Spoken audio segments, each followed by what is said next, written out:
Hello, everyone. This is Kelly, and I apologize for a a redo here, but I'd like to um, go over some content and do some channeling for us about Planet X or Nibiru, and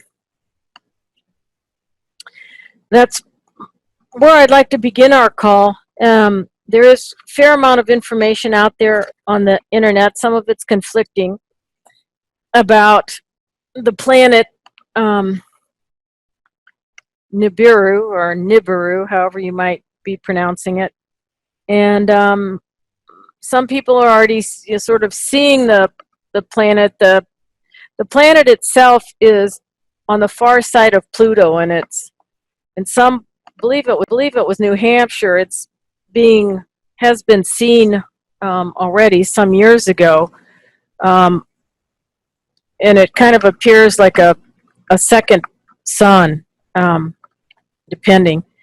And the some of the theories are that the planet, well, for one thing, has been kept from us for a very long time by different governments, and that in preparation for what some of the world leaders feel is going to be an imminent, it's not going to be a collision, but this is why I'd like to go over some of these things with Archangel Michael. But um, some do believe it will be a cataclysmic collision or come very close to the planet and disrupt the magnetic forces, and actually shift the poles.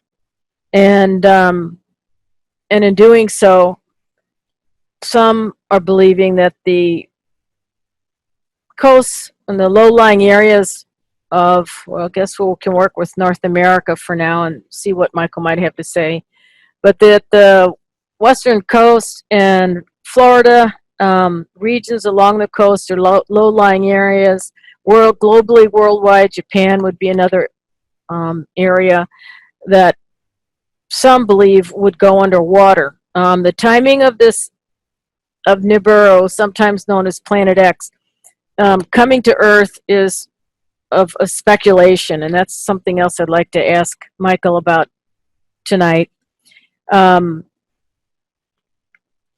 Some believe it's imminent, it might be happening at the moment in preparation for this, what potentially can be this life altering as we know it, near miss of this planet.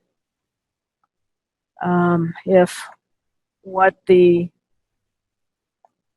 prophesized here, and some of it, I suppose, has a scientific foundation behind it, but there are bunkers being built. Maybe some of you already know this. I guess they're called bunkers, that are being built by the government under the ground in preparation for Planet X, again, coming very close to planet Earth, as a means to survive. And apparently the number of these underground bunkers has increased dramatically in the last 5 to 10 years, with trillions of dollars going into the building of these units. We could ask Michael where they are. We can ask Michael what he feels is going to occur or not occur. And so I do know, without channeling fresh today for everybody, is that from Michael's 2012 and Beyond book, he did describe in there a time when everyone on Earth will look up to the sky at once, Michael said, and hear a kind of a sonic boom.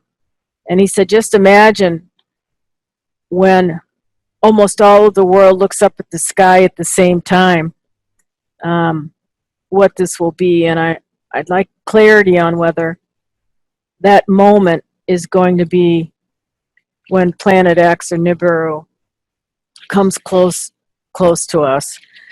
So with that being kind of our topic to get started with anyway, I'd like to invoke Archangel Michael here now and ask him what he would like to be sharing with us, how much of this information is truth. I think most of us are aware now that, you know, the myth about global warming that we've been taught, or it is a myth that, you know, in fact, you know, some may say that that the shifting of the poles will dramatically influence our lives. No one seems to be having clarity on exactly when this might occur. Some folks are recommending that we have food and water and provisions stored for, I've heard, anywhere from 2 months to 4 months. I've also heard recommendation by some people on the internet, which again we're going to ask Michael about, some of the safest places, if we're, you know, depending upon how Archangel Michael guides us, but some of the safest places they're talking about are in the middle, many cases in the middle of a continent, on a high enough shelf so that multitudes of earthquakes that are also predicted to occur will have less effect. And again, the larger idea that, you know, this is another example of information that we've been kept from for a very long time amongst many. So at this time, I guess I will invoke Archangel Michael and ask him what he has to say about Nibiru and a planet otherwise known as Planet X. So Michael, you're hearing this. How could you guide us today? How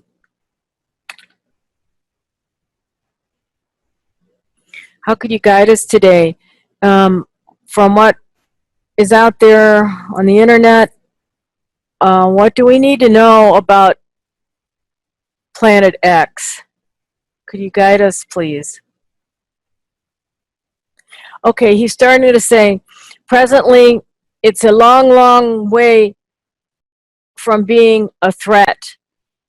There are some things to be spoken of, however, as we reunite ourselves in peace and calm, in breath work and understanding that we're brethren.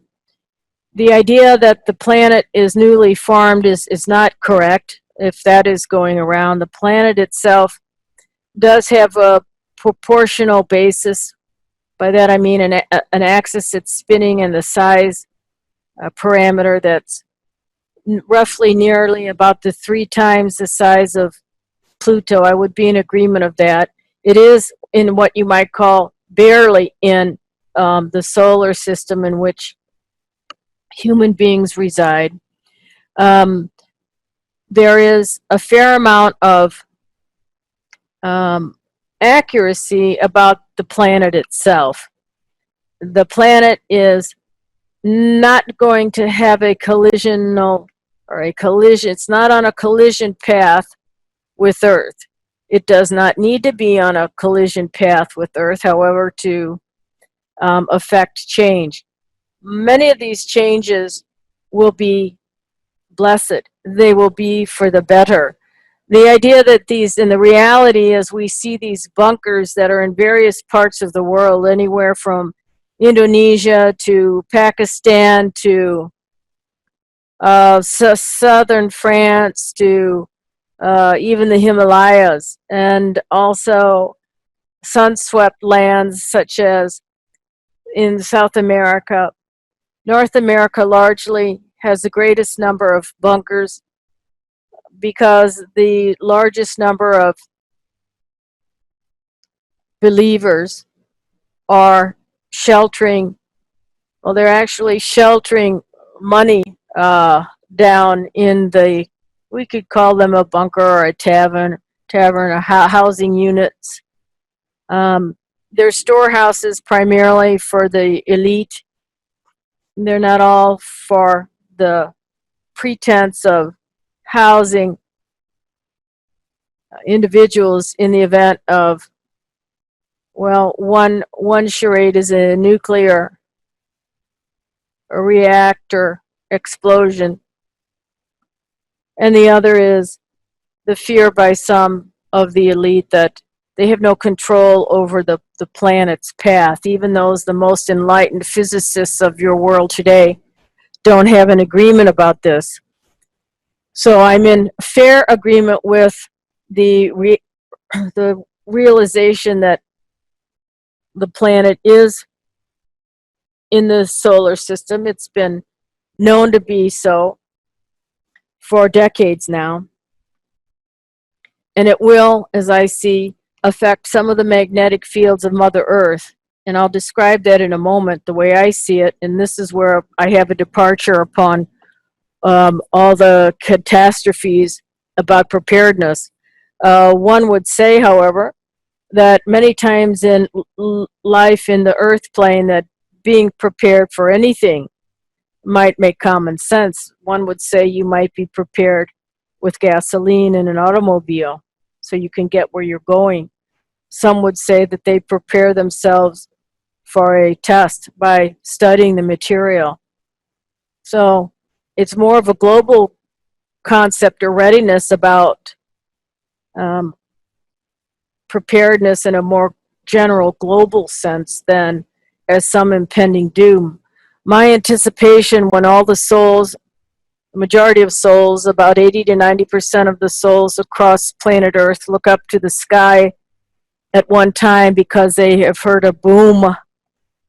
The boom will be a shock wave. Any of you know about sonic booms? That sound itself can have a very booming, sometimes even terrifying sound to it. All one has to do is also be surprised by a clap of thunder to know the power of sound. However, at this time, we, the High Council, we, the Archangels, and we, members of the High Council, feel as though that the sound will not be terrifying. It will be startling and surprising. We anticipate that this event, if we're calling it an event, one event when souls look towards the sky and hear this sound, is about 30 Earth years away from today. We also feel as though that when the sound itself sounds similar to a sonic boom, that it's very important that if this does occur on the timeline, that we may be anticipating that, of course, the world is calm, that everyone remains in a place of calmness. You see, your planet is being purified in many ways. Mother Earth is purifying souls and continues to do so. And some of the other ways that your planet is being purified is through what we might call the mighty calendrum. The mighty calendrum. Sounds like conundrum, but it's calendrum. And what I'm calling the mighty calendrum is a detoxification process that far extends itself outside of the landmass of the earth. This mighty calendrum, said another way, was placed into motion about 15 to 16,000 years ago in a place known as, by several names, but scientists might refer to what I'm talking about as the black hole. However, I would like to refer to this place, this frequency of a galaxy that's about 18 million light years from your own, rather than a black hole, which for the uninitiated might conjure up an idea of vastness, which it is, but it's nothing, dark about it.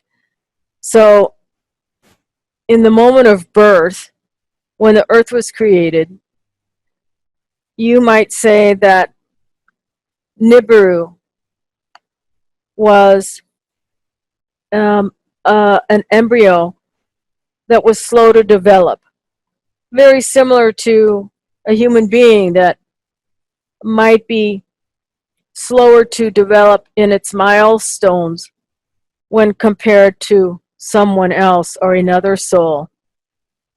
So the planet itself was birthed, really actually what I might say right on time. Some will disagree with me, but I'm only interpreting what I've been able to perceive and what has been shared with me.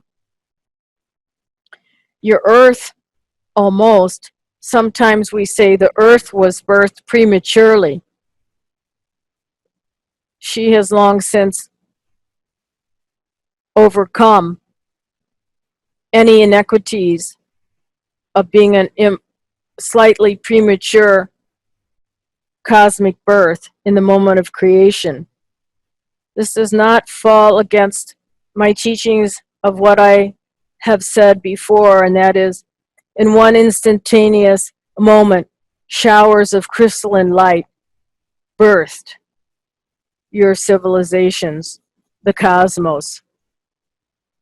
It has more to do with the inherent nature of those planets within it as to how I'm referring to a planet being premature or a bit underdeveloped.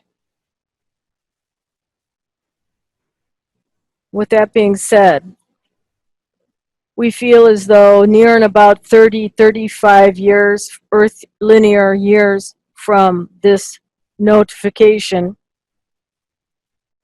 that when for simplicity, when the force fields of Planet X come into contact with the outer energetic fields of the Earth, which the planet has not yet, there'll be a stream of light. So in addition to the sound that will be heard around the world, there'll be streams of light. Just very much like the sun. That's why souls are referring to this planet as the second sun, or they have referred to it as the sun behind the sun. But it's moving in position as what?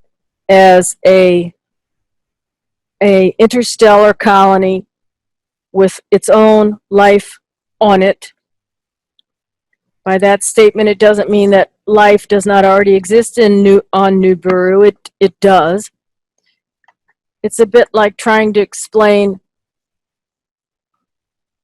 how a flower blooms with great majesty, the magnificence that many times a person may take for granted. So, moving forward,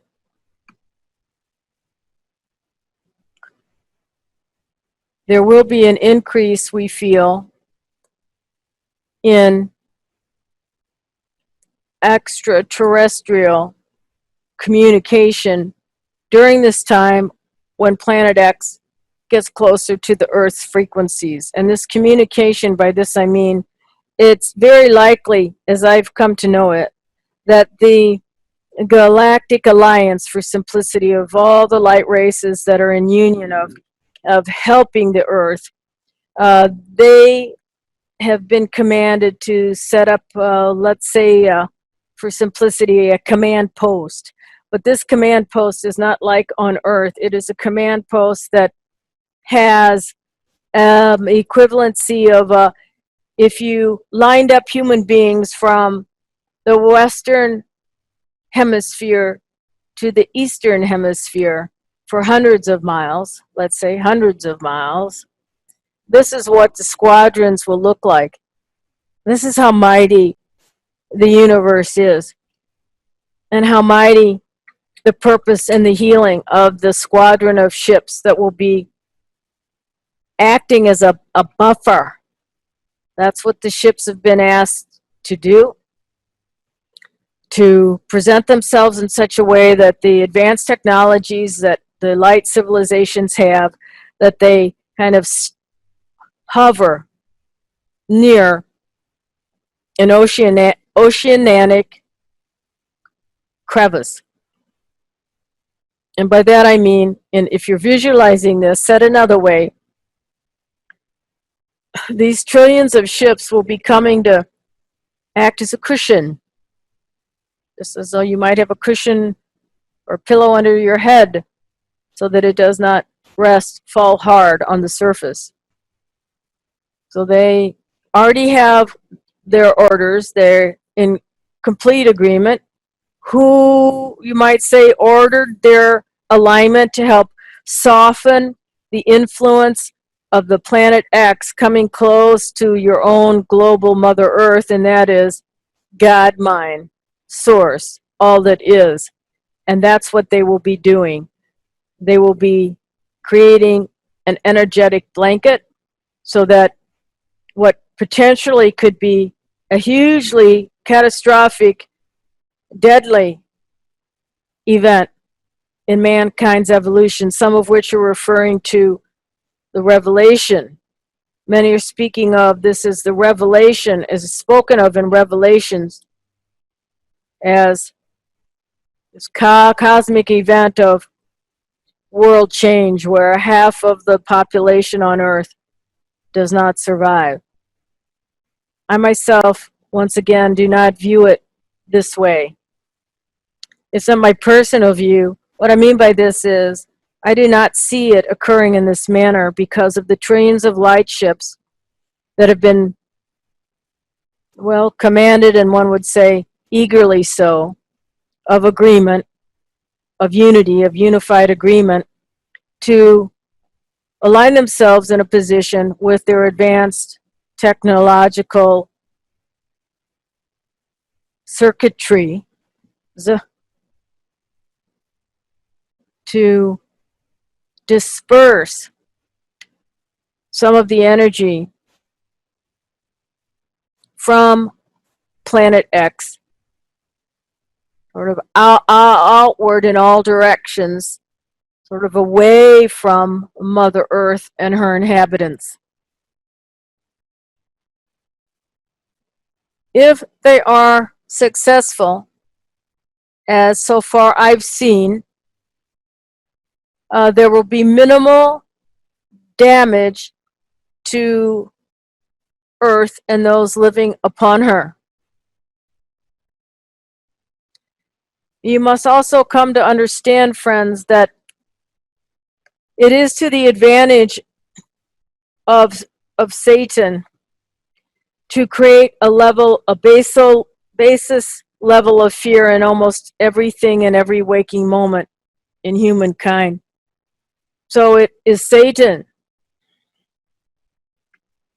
who is attempting to create a chaos in this matter.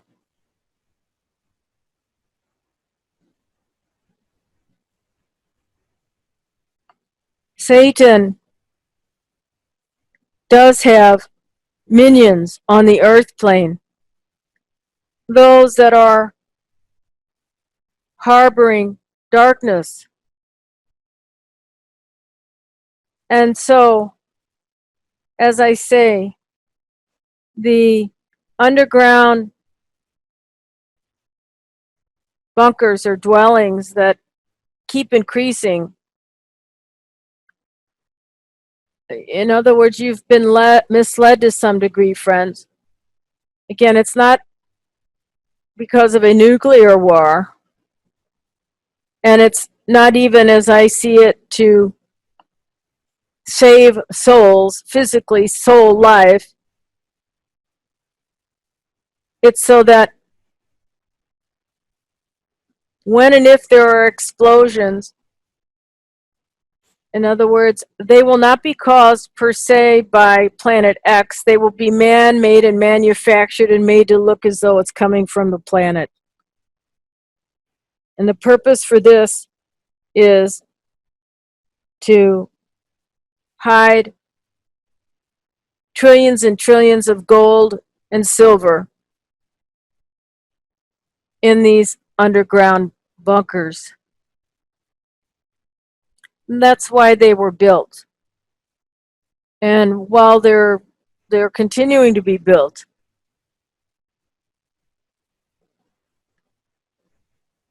so if I am being a pure and authentic guide, I hope that I'm communicating some information that does not leave you worried,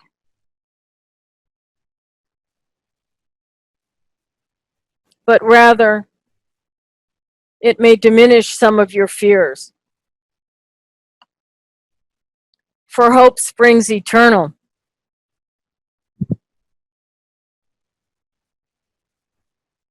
In all worlds and all times.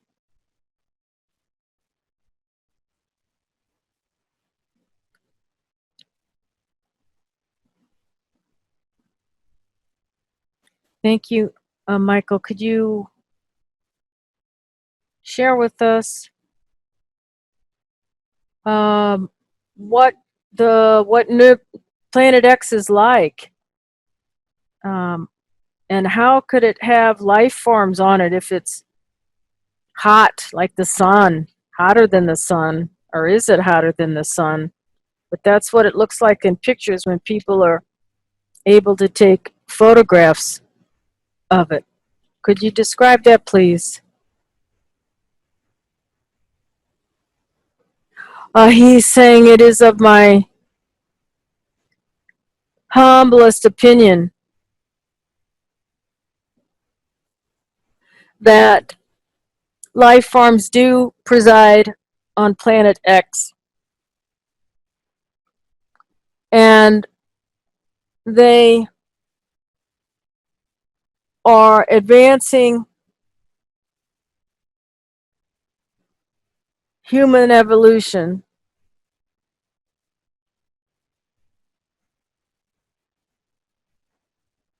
And how are they doing that, please? Through unifying fields of energy and making greater unity out of what can be a chaotic, multiple, universal presence.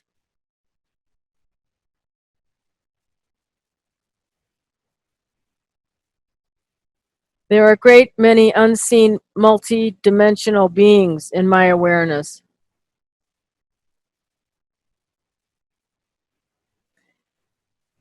Before long, as I say, more and more of you will be drawn into the fields and interests of space technology and interstellar travel, communications, further genome developments. Why? Because much of what has been held back from the population is now being removed, and Planet X plays an integral role in this.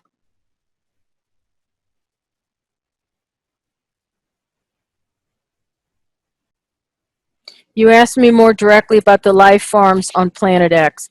They will be different when the planet and the sound, the sonic boom, when most of the world recognizes the existence of the planet. They will look different, feel different, and morph into different forms in that short of time. If I'm correct about the Earth timeline, about the global awareness, 30 to 35 years from the present spoken moment. So presently, what do some of the life forms on the planet look like? You say, how can this be? Or is there life on the sun? How could it be? And I'd say, how can it be that there might be life on Earth with so much destruction, chemicals, and all the like? It doesn't make sense in many ways that so much rich life from first glance. So we're not talking about we're not talking about soul beings that look like human beings, but they do have a life force energy, and so they've adapted themselves to what Earthlings might think of as a very caustic or highly toxic atmospheric environment or condition. They tend to live in, I'll use the word capsule for simplicity, although they change at all times. But they tend to live in floating capsules, so that they're not actually walking, you might say, on the surface of Planet X. That they're actually civilizations that are thriving within the capsules. We could call them pods, if you wish, very much like bubbles in the air. And it is the magnetic force that keeps them in the pull of the planet. And each of these pods are kind of like the equivalent of a nation. It's not in your mind accurate to think of these life forms as living in something small like a like a seed pod is to a bean plant. These are huge dwellings. Most of them are spherical in nature. Occasionally you might find one that has a more of a flattened bottom and a spherical top. But they're very movable. These civilizations are moving. And they move at will, or not, or they stay stationary, so that they're abiding by the influence of the planet, yet not harmed by the intense heat.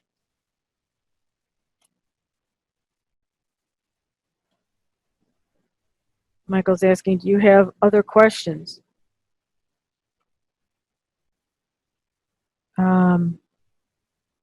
Sure.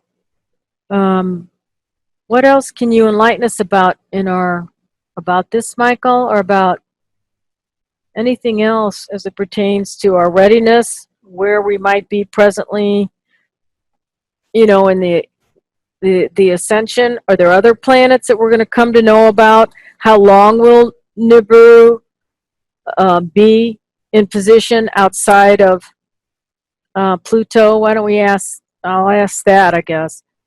Is that planet, when it does appear and get closer, is it going to stay in that position, such as like Saturn is to Mars and Jupiter and all the rest? He's saying yes. From my vantage point, it looks as though, yes, it will stay in that mid-range. And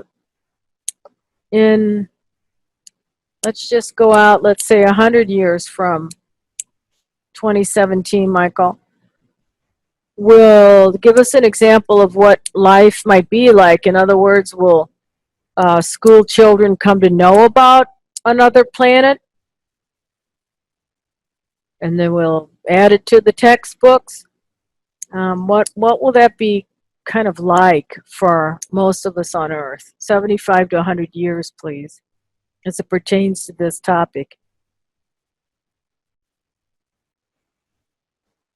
Oh, he's saying no more war.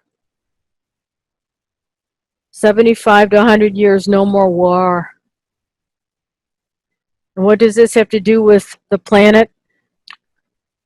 God, Force, Universal Mind, all the trillions of light forces, all our cosmic alliances, light, light, light, will flood the earth with the planet being in position. It's almost, if you can imagine, something being almost exactly perfect, and that would be the alignment of the majority of the planets in your known solar system, with the exception of one, which I may talk about. But so with the addition of planet X firmly kind of anchored in that position, the planet is going to allow for seeding. The planet's purpose and position there, said another way, is to allow and fast forward the ascension movement so that particles of peace rain down upon the earth.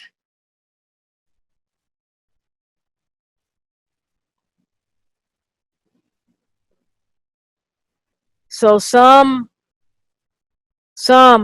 may feel a gentle rain shower. It will be a gentle rain shower, and the rain shower itself, again, will have all the life force energy, the power of about 20 neutron bombs filled with light, peace, harmony, total oneness.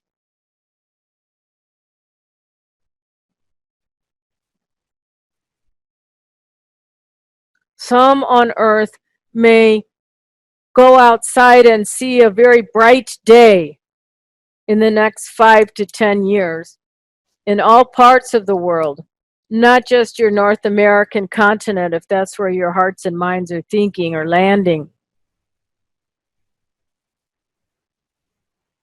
but from all parts of the world, when the atmospheric conditions look to the mind as if there's no possible way it could be raining this gentle rain, yet the gentle showers will fall. These showers, when they occur, are not harmful. I repeat, they are not harmful. They are healing. Some will feel the showers more as a gentle mist than a rain shower with individual droplets, more like a gentle band, looking similarly to mist when it presents itself in your atmospheric world.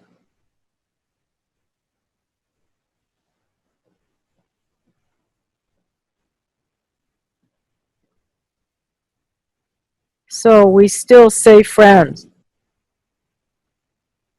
that in the next 5 to 10 to 15 years, more and more goodness will be shown.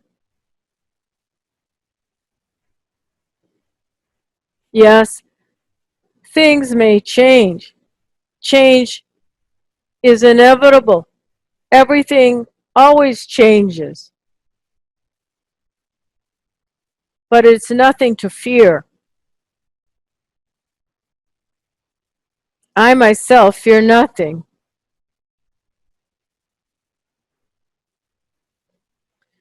Those that are the first on earth to feel the gentle mist or gentle showers will tell their neighbors,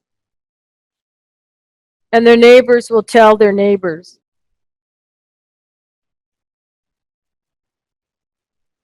And their neighbors will tell their neighbors.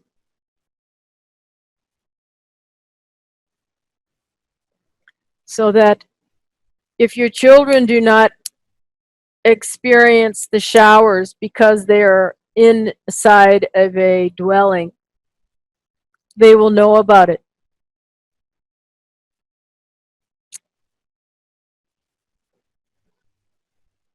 Some will find that they feel magnificent when the shower befalls their bare skin and they want to share it and rub their bodies next to someone else that they care about to share the goodness.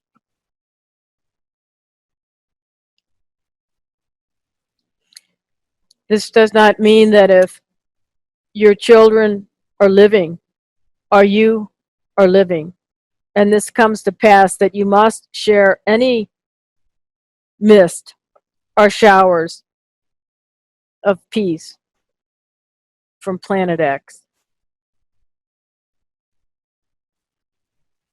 All will be receiving the benefit. There is one more thing of which to say before we close, and that would be, united we stand. United we stand.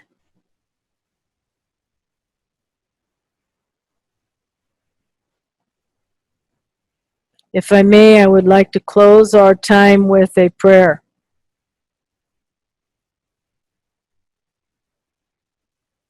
Mother Gaia, splendid as you are, you have experienced so much. We thank you for allowing Planet X to join you. Saturn, we acknowledge your beautiful creation and we thank you for allowing Planet X. Jupiter, the same. Uranus, the same. Mars, the same. Saturn, the same.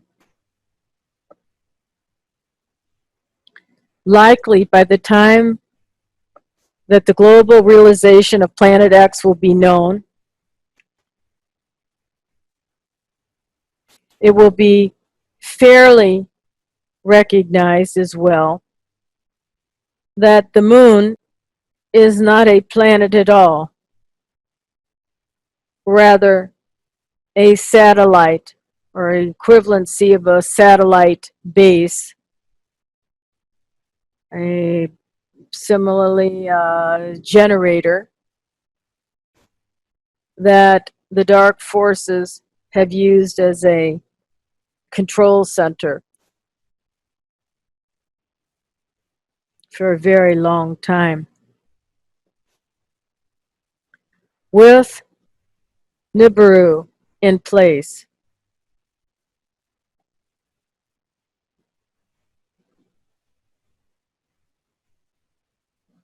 any control of Earth by those factions, civilizations in the moon will be paralyzed.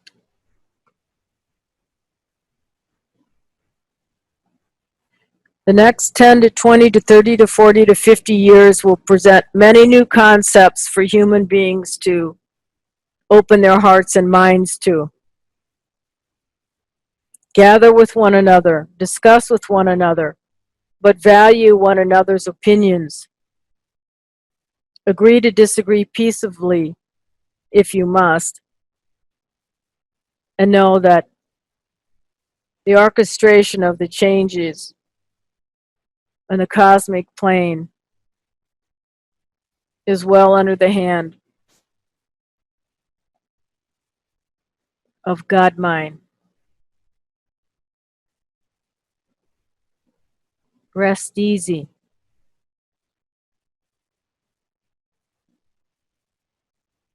Our prayer. Heavenly Father, Creator of the universe,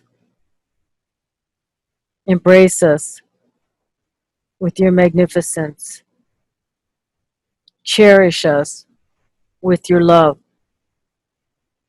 Cradle us with understanding and empower us with your strength.